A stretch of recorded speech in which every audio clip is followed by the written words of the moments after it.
नमस्कार दोस्तों, मैं सिद्धार्थ आप सभी का बहुत बहुत स्वागत करता हूं। इस चैनल पर जितने भी वीडियोस हमने ज्ञानगंज के ऊपर बनाए हैं उसमें जब जब हमने ज्ञानगंज के स्वरूप की बात करी है, अर्थात कि ये दिखता कैसा है, कहाँ है, तब राज राजेश्वरी मठ की बात अवश्य उठती है। राज राजेश्वरी मठ का अर्थ क्या हुआ कि जो मठ है ये तीसरी महाविद्या देवी ललिता, देवी त्रिपुरा सुंदरी, इनसे जुड़ा हुआ है। इनकी यहाँ पर पूजा होती है। ये यहाँ की अधिष्ठात्री देवी है। अर्थात ये कि ज्ञानगंज जो राज राजेश्वरी मठ के अंतर्गत आता है, वहाँ के जितने भी सिद्ध साधक, गुरु, भैरव, भैरवी इत्यादि हैं, ये सभी शक्ति को परब्रह्म स्वरूपिणी मानते हैं। शक्ति को ये सच्चिदानंद मानते हैं। और इसी कारण बहुत ही सहज भी है कि यहाँ के गुरुओं ने समय समय पर देवी के विभिन्न मंत्रों, देवी के विभिन्न स्वरूपों का रहस्य उद्घाटन किया है। और इसी क्रम में आते हैं 12 वर्ष ज्ञानगंज में बिताने वाले, वहाँ से सूर्य विज्ञान इत्यादि बहुत सारी सिद्धियाँ प्राप्त करने वाले परमहंस श्री विशुद्धानंद जी। इन्होंने नवमुंडी आसन की भी स्थापना करी है काशी में। और इन्हीं के परम शिष्य, यानी इसी धारा से जुड़े हुए, ज्ञानगंज की ही धारा, ज्ञानगंज के ही क्रम से जुड़े हुए श्री गोपीनाथ कविराज जी, पद्म विभूषण, इन्होंने एक आलेख में दुर्गा सप्तशती के रहस्य का उद्घाटन किया है। ये गोपीनाथ कविराज जी कितनी बार ज्ञानगंज के गुरुओं से ये संपर्क में रहे हैं। इन्होंने स्वयं ने कई वर्षों की सतत तपस्या करी है, बारंबार, केवल एक बार नहीं, बारंबार। तो इनके भी अनुभव बहुत ही उच्च कोटि के रहे हैं। और इन्होंने अपने एक आलेख में दुर्गा सप्तशती और उसके कुछ अंगों के बारे में बताया है। साथ ही साथ में एक छोटी सी विधि भी बताई है दुर्गा सप्तशती से जुड़ी हुई। तो आइए इस वीडियो में हम जानते हैं उस रहस्य को, दुर्गा सप्तशती और उसके कुछ अंगों से जुड़े हुए रहस्यों को, जो सीधे आते हैं ज्ञानगंज की धारा से बहते हुए। अब यहाँ पर सबसे पहले गोपीनाथ जी बात करते हैं देवी सूक्त की।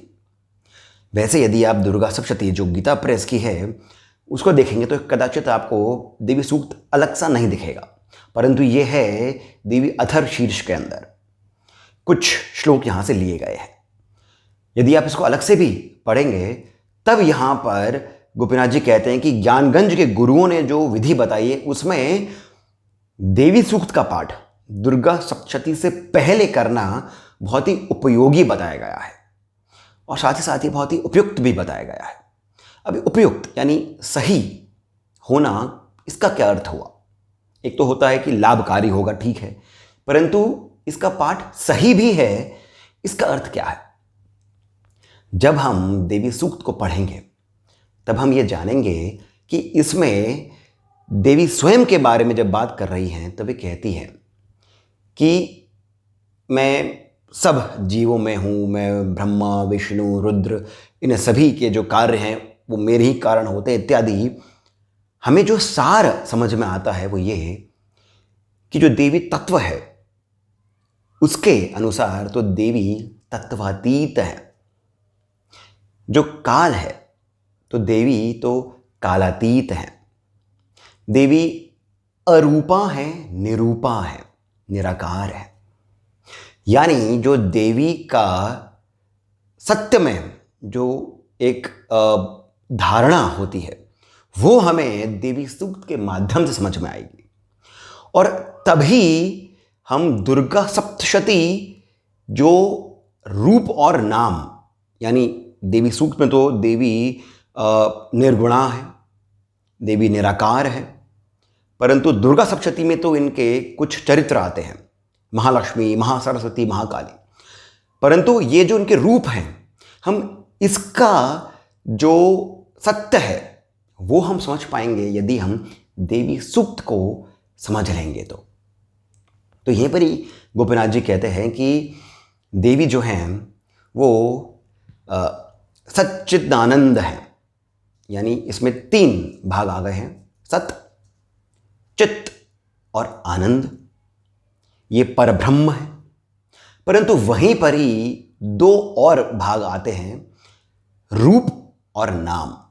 अब ये जो 5 हैं, यानी सत, चित्त, आनंद, रूप और नाम, यही एक साथ, ये 5 एक साथ भासित होते हैं, अर्थात प्रकट होते हैं। किसे? हमें। इस जगत के अंदर जो परब्रह्म है वो इन 5 से ही भासित होता है, प्रकट होता है। इसमें सच्चिद आनंद जो है ये तो बहुत ही उच्च कोटि, एक अवस्था के बाद की ये स्थिति है जब हम इसे समझ पाएंगे। अन्य जगत के लिए रूप और नाम ये दोनों ही हैं जिससे हम उस परब्रह्म का बोध कर सकते हैं। ये शब्द बहुत समझने वाली बात है। हम उस परब्रह्म का बोध कर सकते हैं, समझ सकते हैं उसे। और यही देवी सूक्त को पहले पढ़ने का रहस्य है, कारण भी है। उसके बाद यहां पर गोपीनाथ जी कहते हैं कि जो क्रम है वो ये है कि आप सबसे पहले कीलन करें, यानी आप कीलक पढ़ें। उसके बाद में आप अर्गला पढ़ें, फिर आप कवच पढ़ें, देवी सूक्त पढ़ें, नवाण मंत्र का जाप करें। यानी जो दुर्गा सप्तशती है वो नवाण मंत्र से संपुटित होनी चाहिए, पहले और बाद में नवाण मंत्र। परंतु यहां पर जो रहस्य है कीलक का, उसे बताते हुए गोपीनाथ जी कहते हैं कि ये तो कीलक में ही लिखा हुआ है कि जो उसका पाठ करता है वो सिद्ध हो जाता है। यानी ये कि ये जो पाठ है ये हमें सिद्धियां प्रदान करता है। और इसी का जो पहला श्लोक है उसमें आता है एक शब्द श्रेय। ये श्रेय का अर्थ क्या है? सामान्य रूप से श्रेय का अर्थ हो गया है जो श्रेयस्कर है हमारे लिए, वैसे हमें लाभ प्राप्त हो, श्रेयस्कर। परंतु जो ये श्रेय है इसका एक आध्यात्मिक जो स्वरूप है, रहस्य है, वो ये कि चित्त की शांति जो प्रदान करे, चित्त की शांति। क्योंकि जब चित्त की शांति होगी तभी आपको आत्मज्ञान प्राप्त होगा। फिर से कहता हूं, चित्त की शांति जब होगी तभी आपको आत्मज्ञान प्राप्त होगा। और जो ये आत्मज्ञान है ये आपको केवल गुरु ही प्रदान कर सकते हैं। यानी कि या तो आप स्वयं को, स्वयं के भीतर के आप गुरु को समझें, स्वयं को ही आप गुरु माने, या फिर आप ईश्वर को गुरु माने, जिसमें या तो ईश्वर हो, शिव हो, हनुमान हो, देवी भी हो सकती है, या फिर कोई साक्षात रूप से आपको गुरु भी प्राप्त हो जाए। परंतु ये जो चित्त की शांति है, आत्मज्ञान है, ये उसी के माध्यम से प्राप्त हो सकता है। और इसी कारण ये सिद्धियां भी आपको प्राप्त हो सकती है। तो यहां पर गोपीनाथ जी कीलक का एक छोटा सा रहस्य हमारे लिए उद्घाटित करते हैं। अब यहां पर कीलक के बाद में गोपीनाथ जी अर्गला के बारे में जब बताते हैं तो सत्य मानिए, आप जब इस बात को सुनेंगे तब आपको समझ में आएगा कि गुरु होना कितना आवश्यक है। गुरु होना हमारे जीवन में कितनी सुंदरता प्रदान करता है। कितनी सुंदरता के साथ में गोपीनाथ जी ने अर्गला के जो 2 शब्द आते हैं, बारंबार जो आते हैं, उसका रहस्य बताया है। पहली बात तो ये है कि अर्गला जो है इससे आपका पाप विमोचन होता है, यानी आपके पाप कटते हैं, पाप हरे जाते हैं। कीलक सिद्धियां प्रदान करता है, अर्गला पाप हटाता है। इसमें एक शब्द आता है जयम, जयम देहि। ये जय है क्या? साधारण रूप में हम इसको मानेंगे कि हम जहां भी जाएं हमारी विजय हो। परंतु ये जो जय है ये बात करता है हमारे विक्षेप की। किसका विक्षेप? चित्त का विक्षेप। विक्षेप का अर्थ क्या हुआ? इंग्लिश में इसे कहते हैं डिरेंज्ड होना, यानी पागलपन, चंचलता, हमारे चित्त की चंचलता, यही पाप है। और जब हम जयकार करते हैं, इस जय का उद्घोष करते हैं, जयम देहि, तब हम बात कर रहे हैं इस पाप यानी इस चित्त की जो चंचलता है, विक्षेप जो है, उसको अंतर्मुखी करने की। जय, इससे अंतर्मुखी हो जाता है और ये अंतर्मुखी होना पाप का विमोचन है, इस चित्त के विक्षेप का विमोचन है, हटाना है।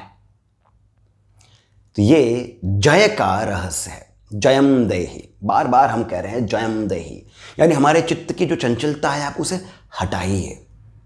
हम देवी से ये थोड़ा ना बात करेंगे कि मैं जहां भी जाऊं मुझे विजय प्रदान करे। हम यहाँ पर दुर्गा सप्तशती के बारे में बात कर रहे हैं, जो कि बहुत ही रहस्यमय एक ग्रंथ है। इसका हम अर्थ थोड़ा और अधिक गहराई से जानेंगे जब हम बात करेंगे रूपम की। ये भी आता है अर्गला में।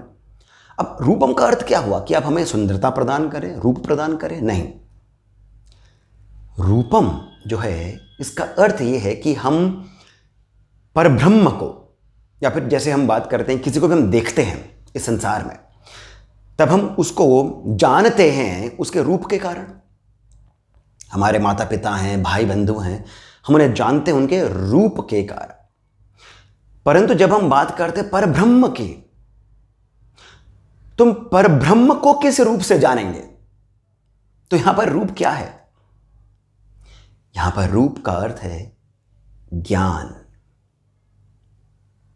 कितनी सरलता के साथ में कितनी सुंदर और गहरी बात बताई है। रूप का अर्थ है ज्ञान।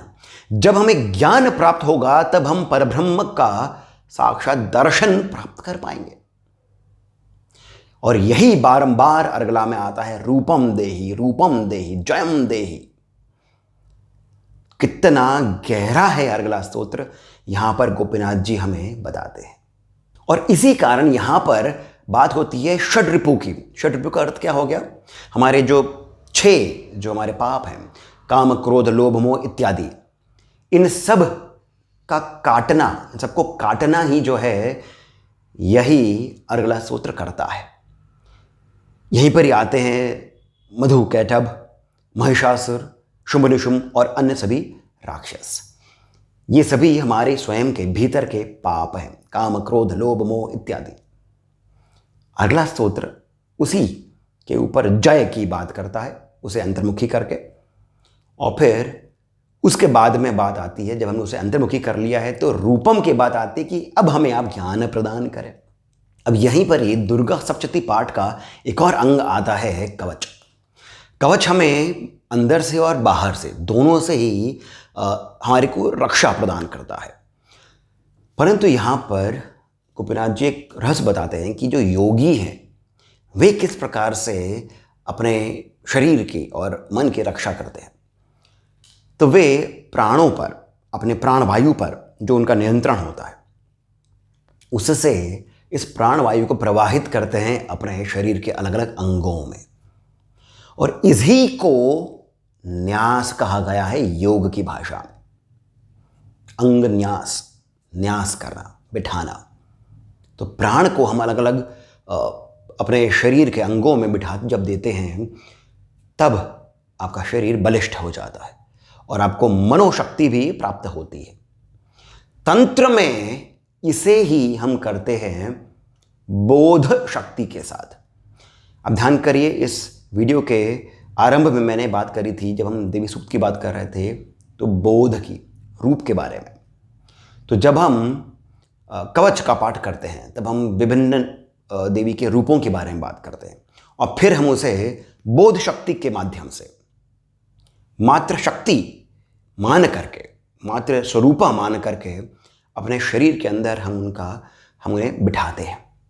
और यही यहाँ पर अंगन्यास हो जाता है। यानी ये बोध शक्ति है। ये बोध शक्ति ही आपको अनुभव भी प्रदान करती है। तो हम अनुभव करते हैं कि देवी के विभिन्न जो स्वरूप हैं वे हमारे शरीर की रक्षा कर रहे हैं। तो ये अनुभव करना, ये बोध करना बहुत आवश्यक हो जाता है जब भी हम कवच का पाठ करें। अब यहाँ पर अंतिम बात जो गोपीनाथ जी करते हैं वो आ गया है हमारे मुख्य जो हमारा भाग है वो है दुर्गा सप्तशती का, जो 13 अध्यायों में बटा हुआ है। अब यहाँ पर जो रहस्य गोपीनाथ जी बताते हैं वो बहुत ही सुंदर भी है, अद्भुत भी है, और हमें एक नई दिशा ये प्रदान करता है। सबसे पहली बात तो ये कि इसी भाग में दुर्गा सप्तशती के जो 13 अध्याय हैं उसमें देवी के 3 चरित्र आते हैं, यानी महाकाली, महालक्ष्मी और महासरस्वती। पहला जो अध्याय है वो महाकाली का है, दूसरे से लेकर के चौथा जो है वो महालक्ष्मी का है, फिर बाद में 5वें से लेकर के 13वां जो है वो 11वां जो है वो 10-11 वो महासरस्वती का है। अब यहाँ पर जब आप किताब को खोल करके देखेंगे कि हर एक अध्याय और उसके आगे के जो अध्याय हैं उसके ऋषि कौन हैं, तब आप पाएंगे कि पहला जो चरित्र है उसके ऋषि हैं ब्रह्मा, जो दूसरा चरित्र है उसके ऋषि हैं विष्णु, और जो तीसरा चरित्र है उसके ऋषि हैं रुद्र। यहाँ पर हमें ये बात समझ में आ गई। अब हम बात करते हैं दूसरी कि जो दोष होते हैं हमारे भीतर वो 3 प्रकार के होते हैं। एक होता है मल, यानी गलत बातें, मल। दूसरा होता है विक्षेप, और तीसरा होता है आवरण। विक्षेप का अर्थ मैंने आपको बता दिया है, चंचलता, अधिक चंचलता। और तीसरा है आवरण, यानी एक माया की एक चादर, आवरण। हम जिसे सत्य मानते हैं परंतु वो सत्य है नहीं, वैसा। जो ये तीनों हैं, मल, विक्षेप और आवरण, ये तीनों ही इस प्रकार से गुथे हुए हैं कि हमारे शरीर के भीतर, जिसमें एक आता है स्थूल शरीर, एक आता है सूक्ष्म शरीर, और तीसरा एक आता है हमारी आत्मा। स्थूल, सूक्ष्म और एक और जो हमारा आत्मा जो रूप है वो। यहां पर ये इन तीनों के साथ में ग्रंथियां बना देता है। ये जो दोष हैं ये ग्रंथियां बना देते हैं, जिसके कारण हमारा जन्म बारंबार होता है। इन्हीं ग्रंथियों को योग में और तंत्र में कहा गया है। पहली बात तो ये कि इसका स्थान बताया गया है हमारे शरीर के भीतर। एक है मूलाधार में, दूसरा है अनाहत चक्र में, और तीसरा है आज्ञा चक्र में। ये जो मूलाधार चक्र में जो ग्रंथि है, इस मल्ल, विक्षेप और आवरण के साथ में गुथी हुई जो ये एक ग्रंथि है, यानी एक गांठ है, वो मूलाधार में है, वो ब्रह्म ग्रंथि कही जाती है। फिर अनाहत में जो ग्रंथि है उसे विष्णु ग्रंथि कहते हैं, और जो आज्ञा चक्र में ग्रंथि है उसे रुद्र ग्रंथि कहते हैं। फिर से हम चलते हैं दुर्गा सप्तशती के तीनों चरित्र के पास। ऋषि ब्रह्मा, ऋषि विष्णु, ऋषि रुद्र। यहीं पर ही मधुकैटभ, महिषासुर और शुंभ निशुंभ का अंत होता है। यहीं पर ही देवी के तीनों चरित्र जो हैं ये आपको आगे की ओर लेकर के जाते हैं। मूलाधार की ग्रंथि को खोलते हुए, ब्रह्म ग्रंथि को खोलते हुए फिर विष्णु ग्रंथि के पास आते हैं, उसे खोलते हुए फिर रुद्र ग्रंथि के पास आते हैं। यहाँ पर महासरस्वती जो है वो आपको लेकर के चलती हैं सच्चिदानंद स्वरूप के पास। और यही दुर्गा सप्तशती का सबसे अद्भुत रहस्य है कि ये, या फिर इसके पाठ से, बारंबार इसके पाठ से आपकी जो ग्रंथियां हैं वो खुलती हैं, कुंडलिनी जागरण होता है।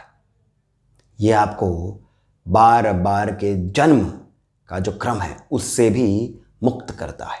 तो दुर्गा सप्तशती जो है ये केवल हमें भोग की वस्तुएं प्रदान करने के लिए, हमारे कुछ बिगड़े काम बनाने के लिए नहीं है। इसका बहुत ही गहरा रहस्य है। दोस्तों, आशा करता हूं कि आपको इस वीडियो में बताई गई जितनी भी बातें हैं वो सुंदर लगी होंगी। यदि ऐसा है तो कृपया करके इस वीडियो को लाइक अवश्य करें, हमें सब्सक्राइब करना नहीं भूलें, और पहले कमेंट में जो पहला कमेंट पिंड जो है उससे आप पेटीएम, जीपे इत्यादि के माध्यम से जितना अधिक हो सके श्री सहयोग भी प्रदान करें, बहुत अधिक प्रोत्साहन मिलता है। इसके साथ मैं सिद्धार्थ अब आप सभी से जाने की अनुमति लेता हूँ। धन्यवाद।